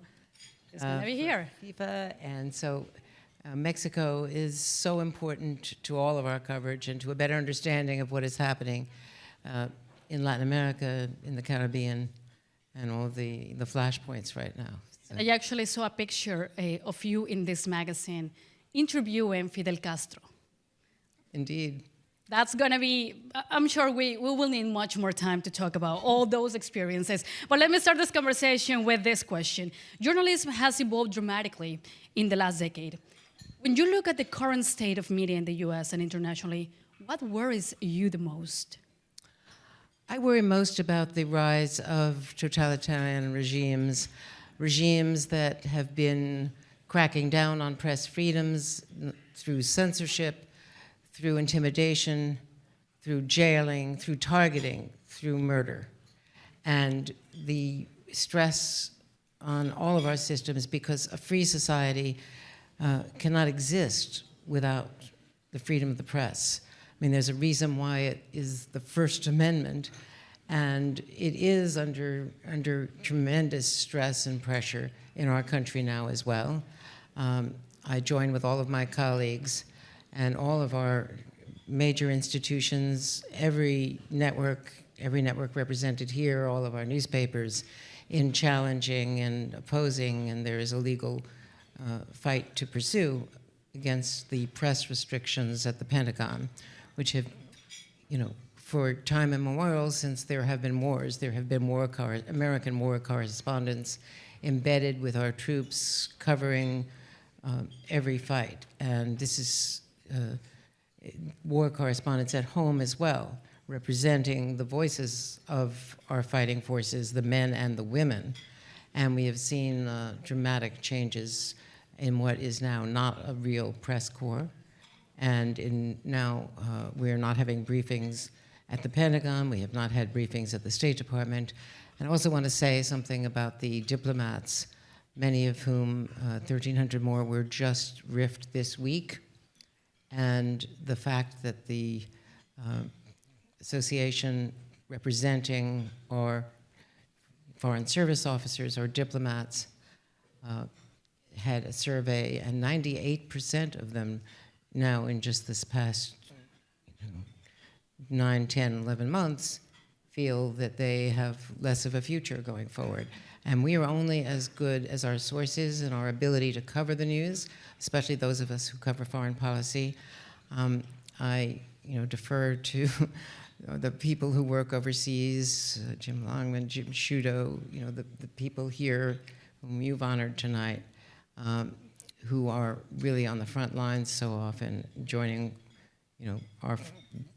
the foreign-based correspondents from other countries. And there's just no way that we can cover 2 wars and a peacetime civilian force as well in the Department of Defense, as it is properly named, without having correspondents who are among the most experienced. And just a word about the press corps. The press corps at the White House, that Weijia represents so nobly, and at the State Department and at the Pentagon, are among the most serious, experienced, and dedicated journalists in the world. And all of them are facing new challenges and restrictions. The political environment we are living right now will last probably just for a few days, for a few years. And then, I wish it was just a few days, but no, it will last for at least 3 more years. And then we will see probably new situations going on, new governments coming in, new politicians, a different situation. But are you optimistic about that? About the future for media in those institutions that you have covered for many, many years?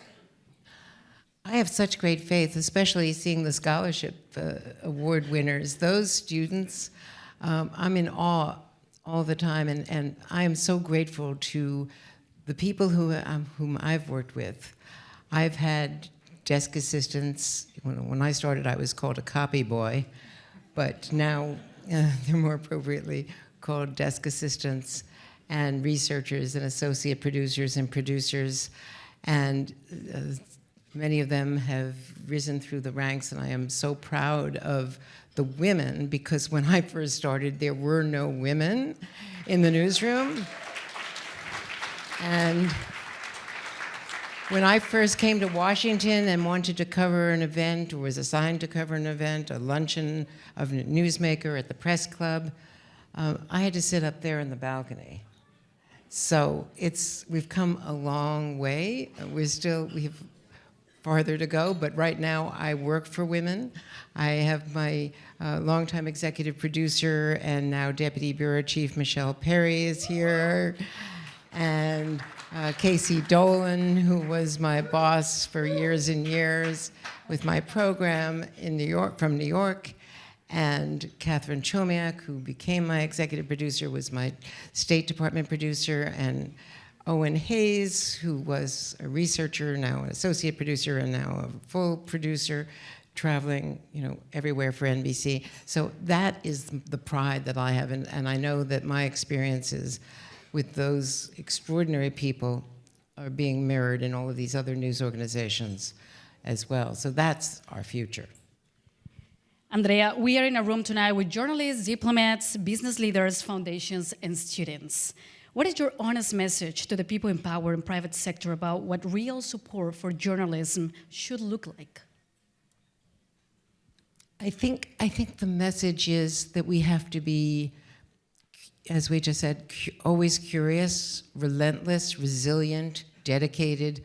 I used to feel, I covered the White House for many years. I covered part of Jimmy Carter's administration, Reagan for 2 terms, Bill Clinton, then went to the State Department. But for every day when I walked through those gates at the White House or entered the State Department or worked on the Hill as our chief congressional correspondent, or back in the day I was the energy correspondent for NBC News, I always felt as I walked through those doors, I was so honored and privileged to be representing the American people, the citizens of America, be their eyes and ears, the voters, the people who aspire to be Americans.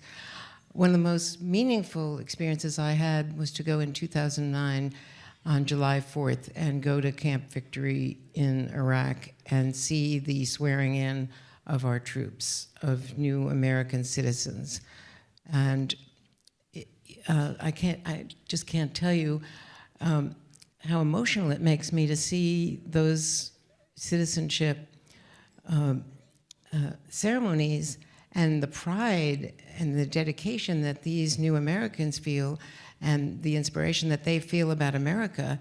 And I am extremely worried about the rhetoric and the demonization of those coming to this country and attempting to do so legally.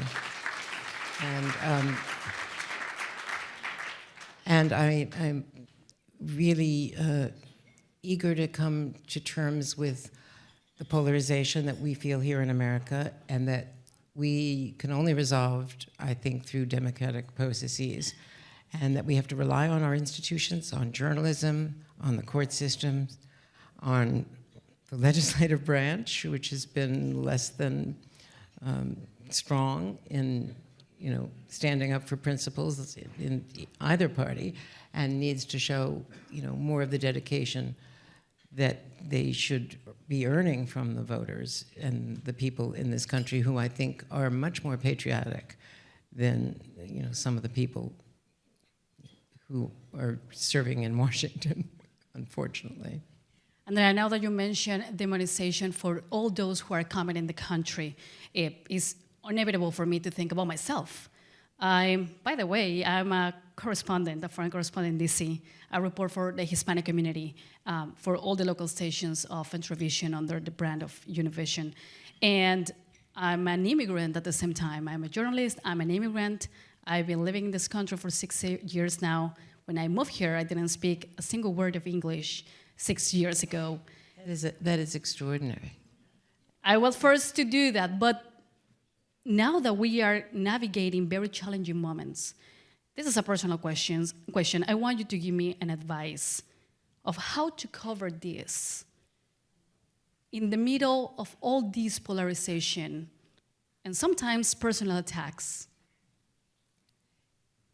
That is such a tough question for someone who is as privileged as I am, to not face those challenges. I faced discrimination as a woman going into this profession, but I had support, and I always knew that there was a fallback position. I had parents here supporting me and, being my cheerleader, and mentors along the way, and wonderful journalists whom I follow, and I'm sure you do as well. But I didn't have the kind of challenge that someone coming to a different country without language facility initially and facing demeaning rhetoric or worse, or threats or arrest. I mean, we read stories. I just was hearing a story about a college student who was visiting her parents, or wanted to visit her parents in Texas, and was going home for Thanksgiving and ended up being deported to Honduras, and not knowing how to reach her parents, and they didn't know how to reach her. So they were just people going for appointments and suddenly being taken and sent into places where their families can't even find them. A Korean American bishop who came here with an R1 visa as a cleric, recruited in New York City some months ago, whose 20-year-old daughter was a college student at Purdue and went downtown to just register because she was going to be going out of state from suburban New York City, from where she had gone to high school, to be a college freshman in Indiana, and got arrested and sent to Louisiana, and no one knew where she was. So, and she had an R2 as the daughter of a bishop, an Episcopal bishop who had been recruited by the Korean American community in New York City, in Manhattan. So, and those are only the stories that come to the surface. So we just have to do a really good job. I honor my colleagues covering this beat, and I think from your perspective, you clearly are, you're serious, you're dedicated, smart, with a great network, and you have your whole exciting future ahead of you, and you're exactly what we need here in America, is more extraordinary foreign correspondents who come here, make their homes here, and help educate us about your country as well.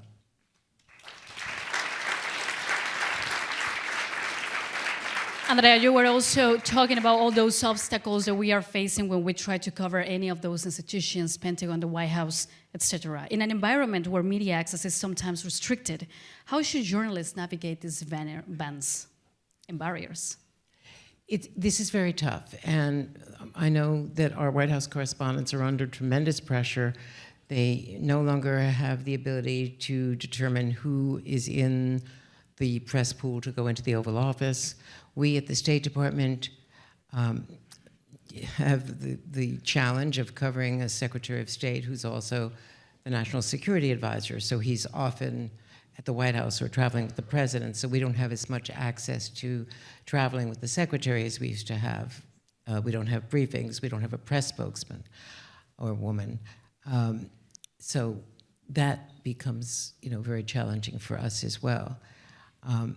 I think we have to do exactly what the great newspapers and the great television networks and the new media are doing, which is covering these stories, whether or not we're in a physical building or have access, or can even ask the cabinet members whom we cover questions on a frequent basis.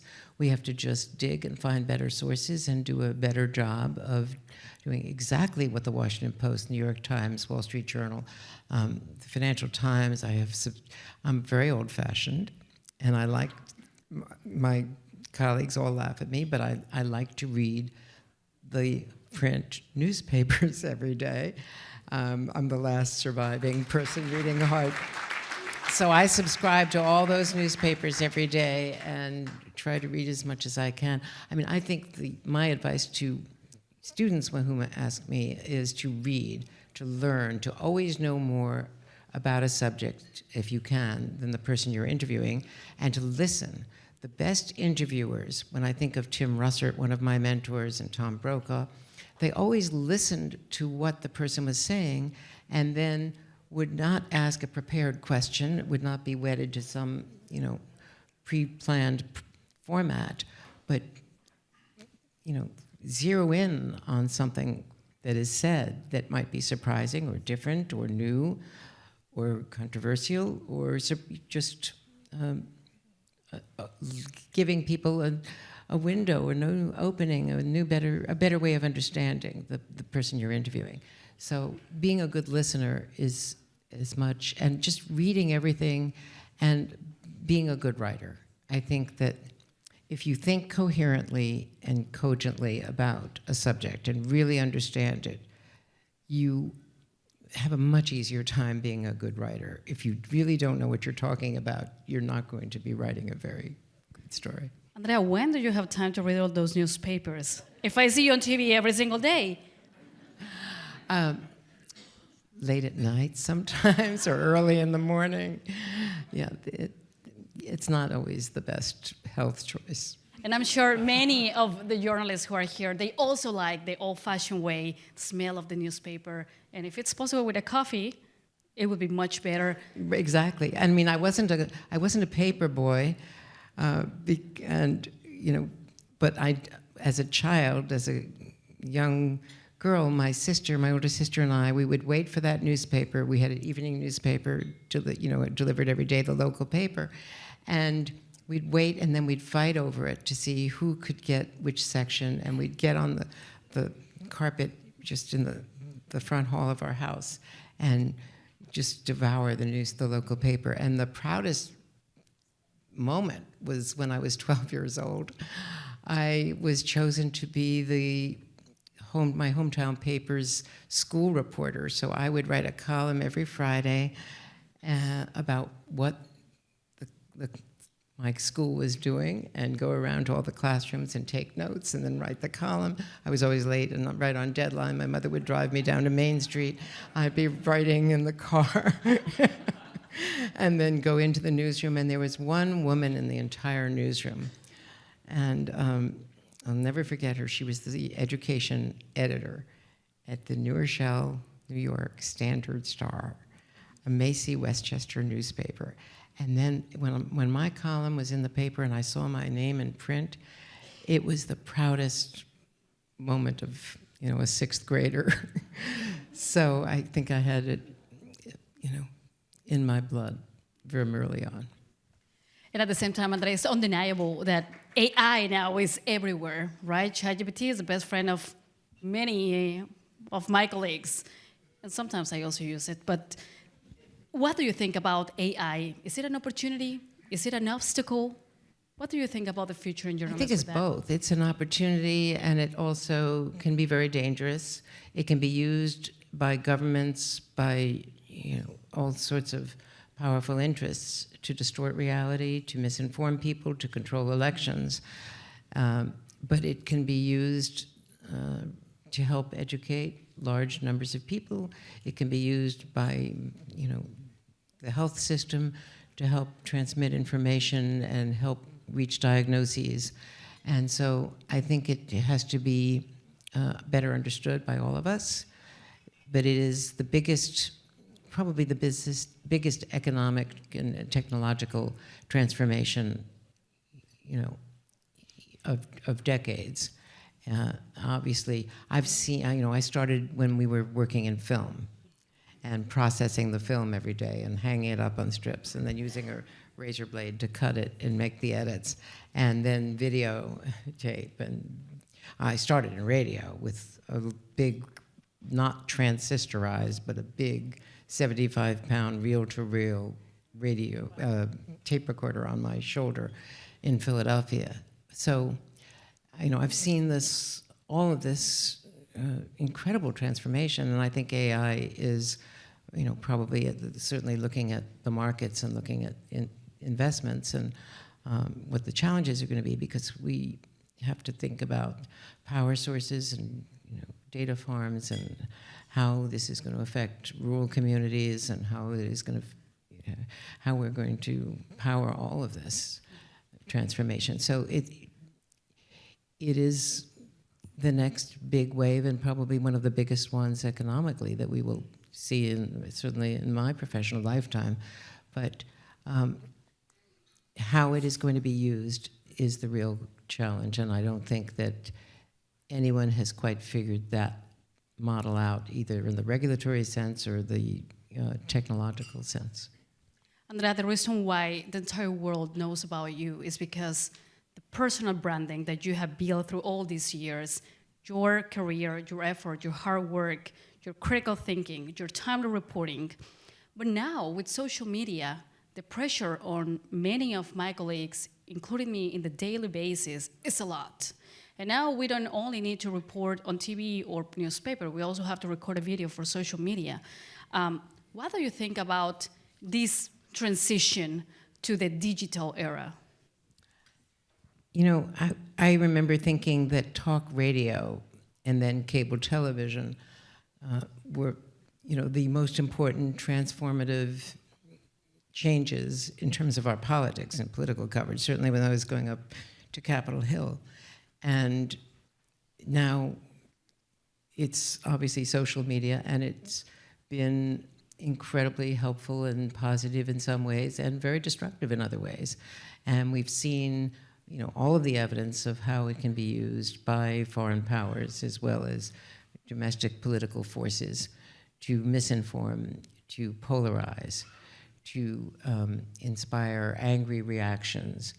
And I think, I know that next week, Spencer Cox from Utah and Governor Shapiro from Pennsylvania are going to be speaking at the National Cathedral, an event that I'm really looking forward to, because I think they are two really important voices about how to dial back from the rhetoric, the anger, the powerful, you know, appeals in some of social media, and try to speak across these divides. I know we're trying to do that with some new programming at NBC on Meet the Press. You'll begin to see that being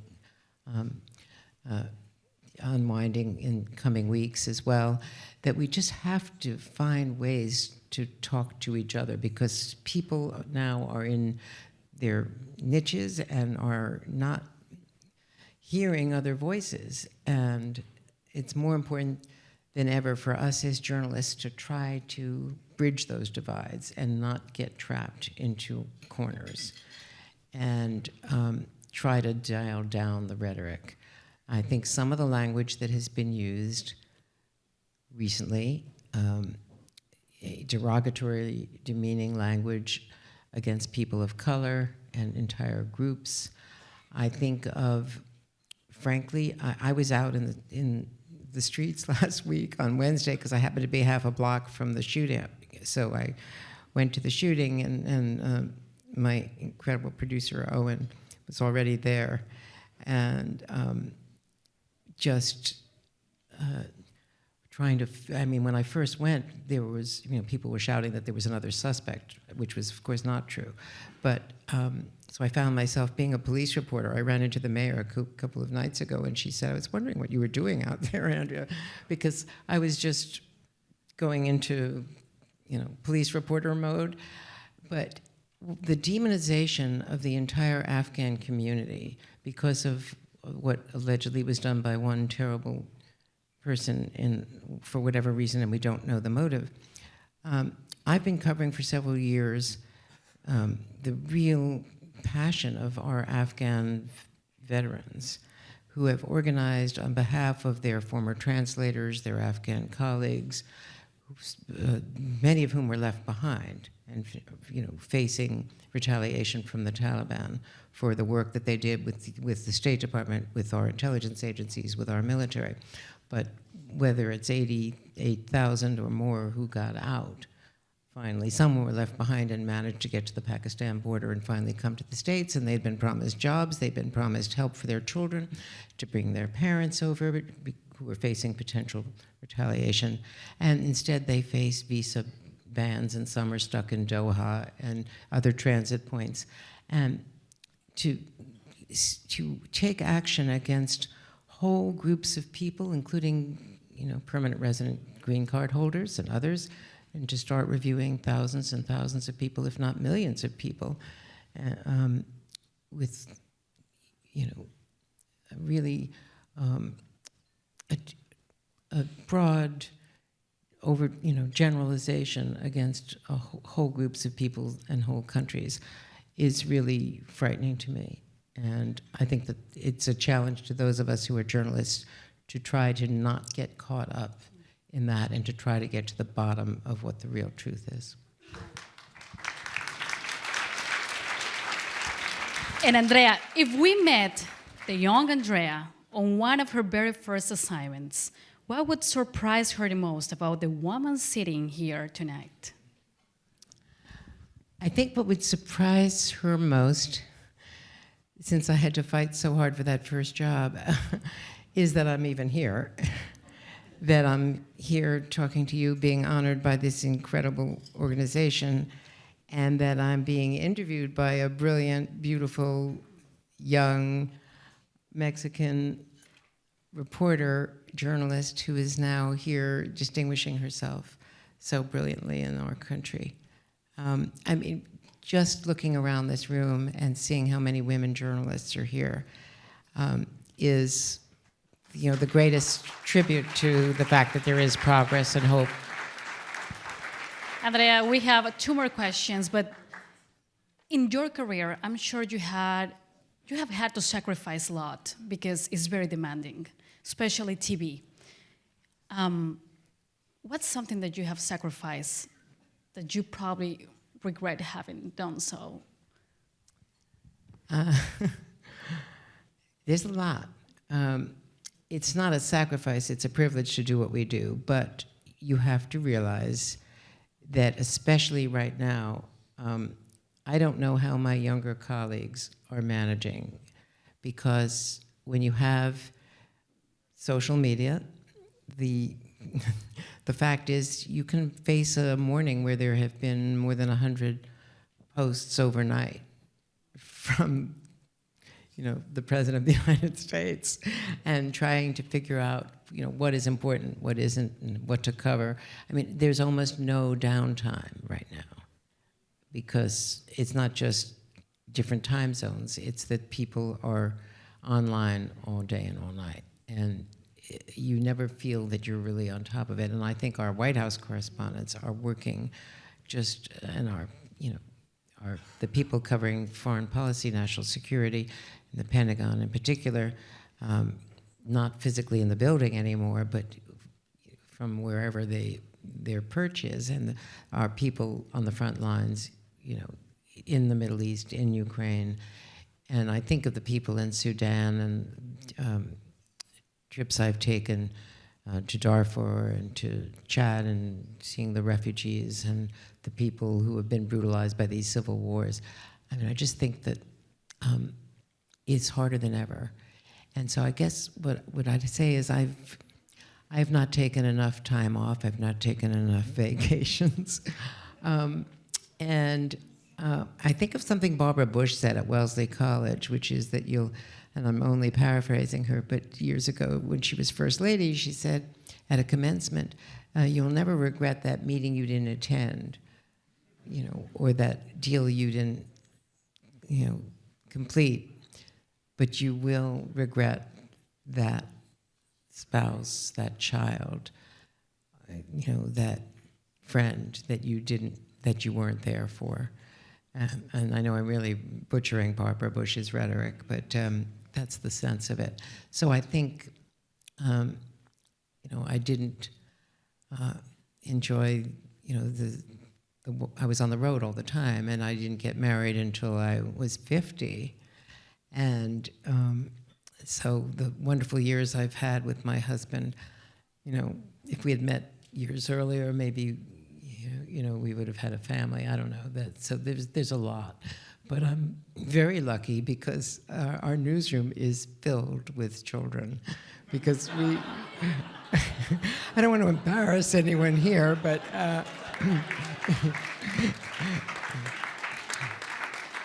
there were certain benefits, not too many, but certain benefits to COVID when people were working from home. And we've got a lot of 3- and 4-year-olds in our expanded NBC News family. And so I'm very lucky. Do you remember any coverage where you didn't get the story and it stuck to you, and still you remember that moment and you say, I could have handled it differently? I think there've been times when we all get, you know, we've got some great competitors out here, and I have been beaten on stories by just about every everyone you've honored today. At times, we've all been, behind the curve on a story, and you pick it up, you say, "Wow, I wish I'd seen that." But that's the time to, pick up the phone or, type an email to say, "That's great, congratulations." A good clean kill. It was really pretty good.